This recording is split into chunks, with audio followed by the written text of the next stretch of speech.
ठंड अपने चरम पर थी। गांव के बाहर वाले पुराने बरगद के पास बना छोटा सा चबूतरा धुंध में लिपटा हुआ दिख रहा था, जहां बैठे थे हरिया और भोला राम। रात इतनी शांत थी कि अपनी ही सांसों की आवाज किसी दूसरे के कदमों जैसी लग रही थी। भोला राम, ऐसी ठंडी तो कई सालों बाद पड़ रही है। याद है बचपन में हम इसी बरगद के नीचे आलू भूनते थे। तेरी माँ कैसे डांटती थी, रात को बाहर मत फिरो, गांव के बाहर भूत घूमते हैं। हाँ रे हरिया, वो भी क्या दिन थे। तब जिम्मेदारियां नहीं थीं, न खेत का डर, न घर का बोझ, बस चांद, आग और हंसी। तू आज बहुत उदास लग रहा है, सब ठीक तो है ना? उदासी क्या बताऊं यार। पिछले साल जंगली सुअर ने जो फसल उखाड़ दी थी ना, दिल वहीं टूट गया था। कई दिन तो खाना भी नहीं खा पाया था। इस साल कुछ भी हो जाए, फसल नहीं खराब होनी चाहिए। मेरी बिटिया की शादी है हरिया, उसका लाल जोड़ा देखकर जी भर आएगा। बस इस बार खेत बच जाए। हरिया के मन में भी पुराने दिनों की गूंज उठी। दोनों बचपन के दोस्त, एक दूसरे के सुख दुख के साथी। भोला राम, तेरी बिटिया मेरी भी बेटी जैसी है। जब वो छोटी थी ना, मुझे हरिया काका कहकर पीछे पीछे घूमती थी। फसल पर कोई आंच नहीं आने देगा जब तक हम दोनों जिंदा हैं। कभी कभी लगता है हरी, ये खेत ही हमारा सब कुछ है। रोएंगे भी तो इसके सहारे, हंसेंगे भी इसी पर। कुछ देर तक दोनों चुप रहे। ठंडी हवा सरसराती हुई गुजरती है। हरिया ने चबूतरे से नीचे झांकते हुए कहा, तुझे भी कुछ अजीब नहीं लग रहा, जैसे आज रात कुछ ज्यादा ही शांत है? अरे तो हर बात में भूत मत ढूंढ। ठंड ज्यादा है, इसलिए आवाजें दूर दूर तक दब जाती हैं। लेकिन तभी पीछे कहीं झाड़ियों में से किसी के चलने की आवाज आई। दोनों सन्न रह गए। भोला राम, सुना तूने? ऐसा लग रहा है कि कोई चल रहा है। भोला राम ने गर्दन उधर घुमाई, पर अंधेरा इतना गहरा था कि कुछ दिखाई नहीं देता था। हाँ, सुना तो मैंने भी। लगता है कोई जंगली जानवर होगा। चल चलकर देखते हैं, कहीं फसल पर हमला न कर दे। आज रात कुछ गड़बड़ लग रही है। आवाज ऐसी थी जैसे कोई चल रहा हो, इंसान जैसा। भोला राम ने घबराहट छुपाते हुए कहा, इंसान इस ठंड में, रात के इस पहर? हम दोनों के अलावा यहां कौन आएगा? दोनों कुछ पल खामोश खड़े रहे। हवा में सरसराहट बढ़ती जा रही थी। हरिया ने धीरे से फुसफुसाया, चल। आवाज उधर से आई थी। धीरे धीरे चलना, पता नहीं क्या है। दोनों सावधानी से खेत के किनारे चलने लगे। कई मिनटों तक कुछ नहीं दिखा, सिर्फ झाड़ियों की अजीब हलचल और रात का गहरा अंधेरा। तभी अचानक, रुक, देख, आगे कोई जा रहा है। दोनों तुरंत पास के एक पेड़ के पीछे झुक गए। घास के बीच एक परछाई धीरे धीरे आगे बढ़ रही थी। कदम भारी थे, जैसे कोई किसी बोझ के साथ चल रहा हो। जरा ठीक से देखने दे। अरे, ये तो शंकर है। क्या शंकर? विक्रम जमींदार का चमचा? ये यहां इतनी रात को क्या कर रहा है? शंकर मशाल जैसी टिमटिमाती लालटेन हाथ में लिए तेज तेज कदमों से आगे बढ़ रहा था। हर कुछ सेकंड में पीछे मुड़कर देख भी रहा था, जैसे किसी को डर हो कि कोई पीछा कर रहा है। ये आदमी कभी सीधा काम नहीं करता। और ये दिशा तो हमारे गांव के पुराने कुएं की तरफ जा रही है। वहां आधी रात को कौन जाता है? भाई, कुछ तो जरूर गड़बड़ है। सुना है आजकल विक्रम जमींदार शहर के कुछ आदमियों से मिल रहा है। कहा जा रहा है कि वे लोग गांव की जमीन हड़पने की फिराक में हैं। हाँ, और उन जैसे लोगों की वजह से ही साधारण गांव वाले डर में जीते हैं। हम खेत बचाते बचाते ही बूढ़े हो गए और ये लोग बस पैसा और चालबाजी। शंकर अब कुछ दूर निकल गया था। उसकी लालटेन की रोशनी झाड़ियों में झूल रही थी, जैसे किसी रहस्यमयी जुलूस की आखिरी लौ। छोड़ भाई, जिसका जो काम है वो करेगा। हम किसी मुसीबत में फंसे तो खेत की रखवाली भी नहीं कर पाएंगे। सही कह रहा है। आओ अपनी जगह वापस चलते हैं। शंकर, विक्रम, शहर वाले ये सब अपना खेल खेलते रहेंगे। हमारा काम खेत है और वही हमें निभाना है। दोनों पेड़ के पीछे से निकलकर वापस अपने चबूतरे की ओर चल पड़े। पीछे कहीं दूर शंकर की लालटेन की रोशनी धीरे धीरे गायब हो रही थी और उसके साथ ही अंधेरे में कुछ अनजानी आशंकाएं और गहरी हो रही थी।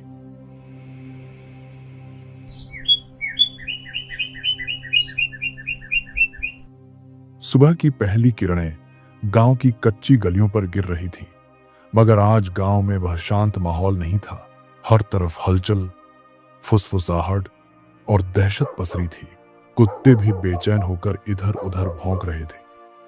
हरिया अभी भी चारपाई पर लेटा हुआ था, क्योंकि रात के उस घटना के बाद वे घर आ गए थे। तभी उसकी पत्नी सरला घबराई आवाज में पुकारती है, अजी सुनते हो? कितनी देर तक सोते रहोगे? गांव में बड़ी अनहोनी हो गई है। क्या हुआ सरला? सुबह सुबह किस बात की घबराहट है? वो राधा, मोहनलाल की बेटी, उसकी हत्या कर दी किसी ने। लाश मिली है पीपल के पेड़ के नीचे, हमारे खेत से थोड़ी ही दूरी पर। क्या कहा तूने? राधा हत्या? ये कब हुआ? रात को ही हुआ होगा। सुबह चरवाहों ने देखा, पूरा गांव उसी तरफ जमा है। कहते हैं लाश की हालत भी ठीक नहीं है, पुलिस को बुला लिया गया है। हरिया का चेहरा सख्त हो गया। उसके दिमाग में कल रात का दृश्य घूमने लगा।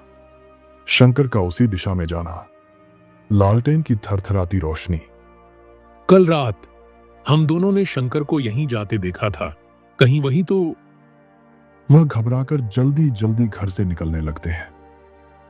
कहाँ जा रहे हो? ज्यादा इधर उधर मत घूमो, पुलिस आएगी, जांच होगी। कहीं ऐसा ना हो कि लोग उल्टा पुल्टा बोलें और हमारा नाम आ जाए। कुछ नहीं होगा सरला, मैं बस भोलाराम से मिलकर आता हूं।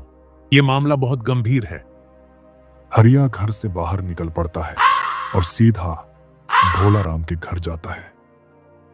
भोलाराम दरवाजे पर ही खड़ा था, चेहरा पीला, आंखें डरी हुई। भाई, तूने सुना? हाँ हरिया, पूरी रात नींद नहीं आई जब खबर सुनी। ये कौन कर सकता है हमारे गांव में? हरिया भोलाराम के थोड़ा करीब आकर धीमी आवाज में बोलता है, भाई, तूने कल रात शंकर को जिस दिशा में जाते देखा था, वही दिशा थी, वही पीपल का पेड़। ये काम शंकर का हो सकता है। चुप, धीरे बोल। शक तो मुझे भी है, पर हमारे पास क्या सबूत है? तो क्या चुप बैठ जाएं? आज राधा के साथ हुआ, कल हमारी बेटियों के साथ होगा। भोलाराम एक पल चुप रहा, फिर भारी आवाज में बोला, हरिया, हम गरीब लोग हैं। शंकर विक्रम जमींदार का आदमी है। वो लोग 1 मिनट में केस पलटवा देंगे। पैसे का खेल है सब। अगर हम सिर्फ देखा था कह दें तो हम ही फंस जाएंगे। तो फिर क्या करें? क्या ऐसे ही डर कर बैठे? भोलाराम कुछ सोचकर बोला, एक ही रास्ता है। अगर हम किसी तरह सच्चाई सबके सामने ला सकें, इतने पुख्ता तरीके से कि लोग यकीन करने पर मजबूर हो जाएं। लेकिन जब तक मौका न मिले, हमें चुप रहना होगा। ठीक है, लेकिन पहला सुराग हमें शंकर से ही मिलेगा। वह रोज शाम को गांव की आखिरी चाय की दुकान पर आता है। वहीं मिलते हैं आज शाम। शाम को चलेंगे। आज ही से इस खेल का असली राज खुलेगा। शाम धीरे धीरे गांव पर उतर रही थी। हवा ठंडी थी और दुकानों के पास लालटेनें झिलमिला रही थी। हरिया और भोलाराम चुपचाप रास्ते पर चल रहे थे, लेकिन दोनों के दिल में तूफान था। दूर से ही उन्होंने देखा, देख देख, उधर चाय की दुकान पर शंकर बैठा है। शंकर अकेला बैठा था, सिर नीचे झुका हुआ, जैसे किसी सोच में डूबा हो। आज असली परीक्षा होगी। हम राधा के बारे में दुख भरी बातें छेड़ेंगे। अगर वह हमारी बात में भावुक होकर साथ दे तो शायद उसका हाथ नहीं, और अगर चुप रहा या उठकर चला गया तो समझेंगे दाल में कुछ काला है। दोनों ने गहरी सांस ली और चाय की दुकान की ओर बढ़े।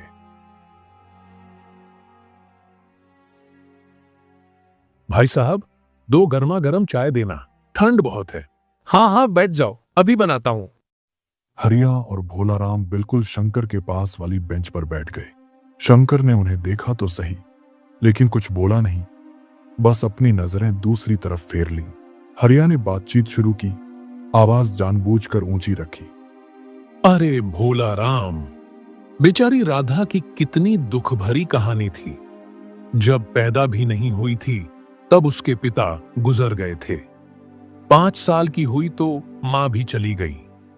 किसी तरह उसकी दादी ने पाल पोस कर बड़ा किया, पढ़ाया भी। हाँ, और पिछले साल उसकी दादी भी मर गई। वो लड़की पूरी तरह अकेली हो गई थी। अब उसके साथ ये दुर्घटना हो गई। कौन ऐसा कर सकता है? किसका दिल इतना पत्थर का होगा? शंकर की उंगलियां कांपती दिखीं, लेकिन वह चुप रहा। हरिया ने बात को और गहरा किया। सुना है उसके नाम पर कुछ जमीन भी थी, वही जमीन जो उसके पिताजी ने मेहनत से खरीदी थी। कहीं किसी ने उसे हड़पने की साजिश तो नहीं की? जमीन के लिए लोग कुछ भी कर सकते हैं, यहां तक कि हत्या भी। इतना सुनते ही शंकर ने एक झटके में कप नीचे रखा। उसकी आंखें थोड़ी फैल गईं, फिर वह बिना कुछ कहे उठकर तेजी से वहां से निकल गया। हरिया और भोलाराम दोनों एक दूसरे को देखते रह गए। देखा, जमीन का नाम आते ही भाग गया। यह साधारण बात नहीं है हरिया। शक गलत नहीं था हमारा। हाँ, कोई बेगुनाह ऐसे नहीं भागता, लेकिन अभी इसे सबूत नहीं कह सकते। हमें कुछ और करना होगा, कुछ पक्का, जो इस सच्चाई को सामने ला सके। यही वक्त है समझदारी दिखाने का। एक गलती से हम दोनों फंस भी सकते हैं।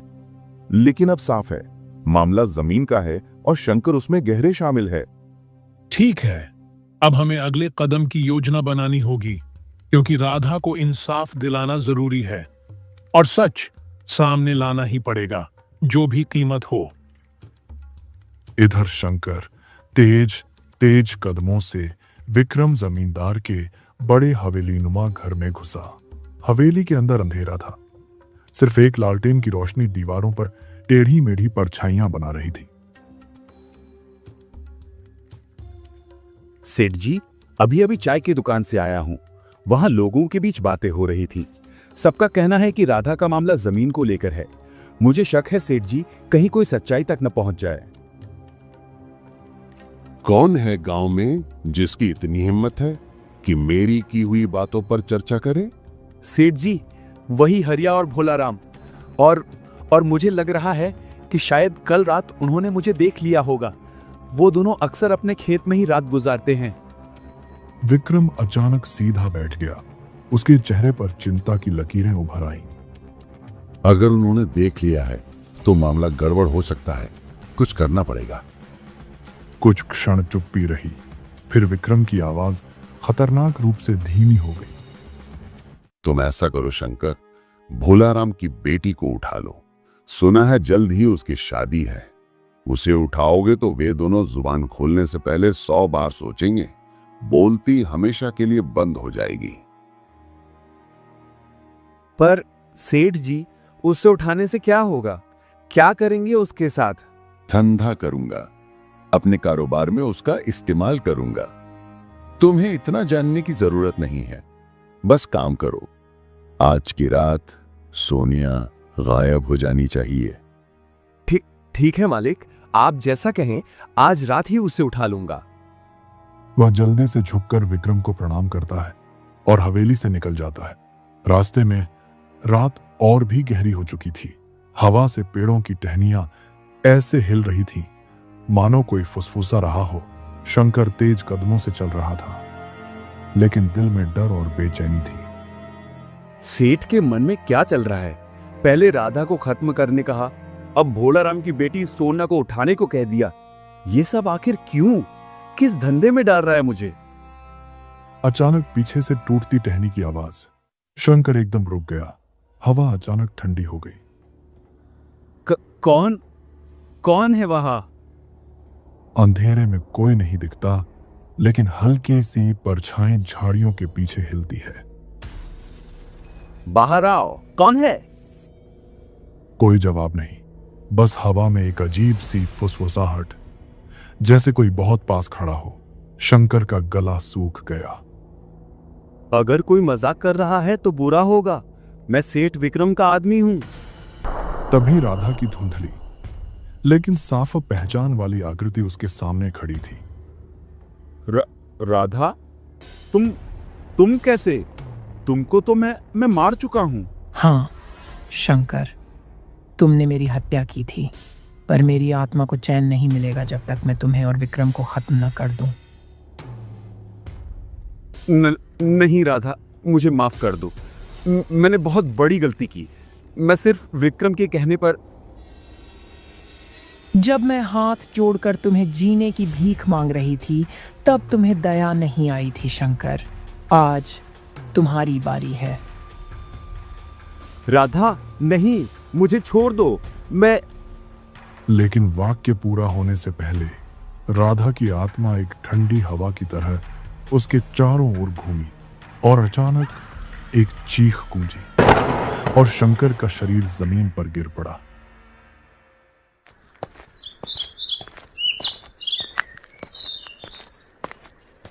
अगली सुबह गांव के लोग पुराने कुएं के पास शंकर की लाश देखकर दहशत में थे।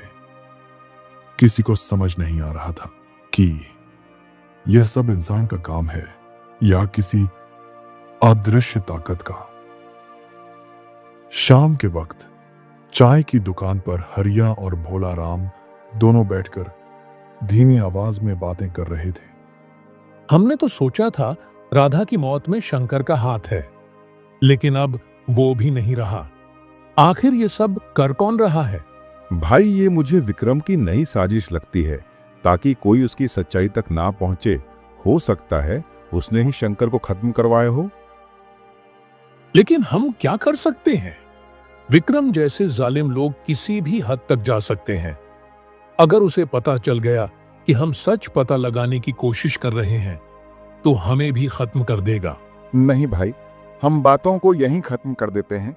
हमारा परिवार है, कहीं हमारे साथ भी कुछ बुरा ना हो जाए। हाँ, एक बुरा सपना समझकर भूल जाते हैं, यही ठीक होगा। दोनों उठकर घर की ओर चल पड़े। रात उतर आई थी, हवा में एक अनजाना डर तैर रहा था। तभी उनके पीछे किसी ने बहुत धीमे लेकिन साफ कहा, हरिया, भोलाराम, रुको। दोनों एकदम रुक गए। पीछे मुड़कर देखा, सड़क पर कोई नहीं था, बस हवा बह रही थी। कौन है? ये आवाज कहां से आ रही है? धीरे धीरे धुंध के बीच से राधा की आत्मा प्रकट हुई। चेहरा शांत पर आंखों में आग।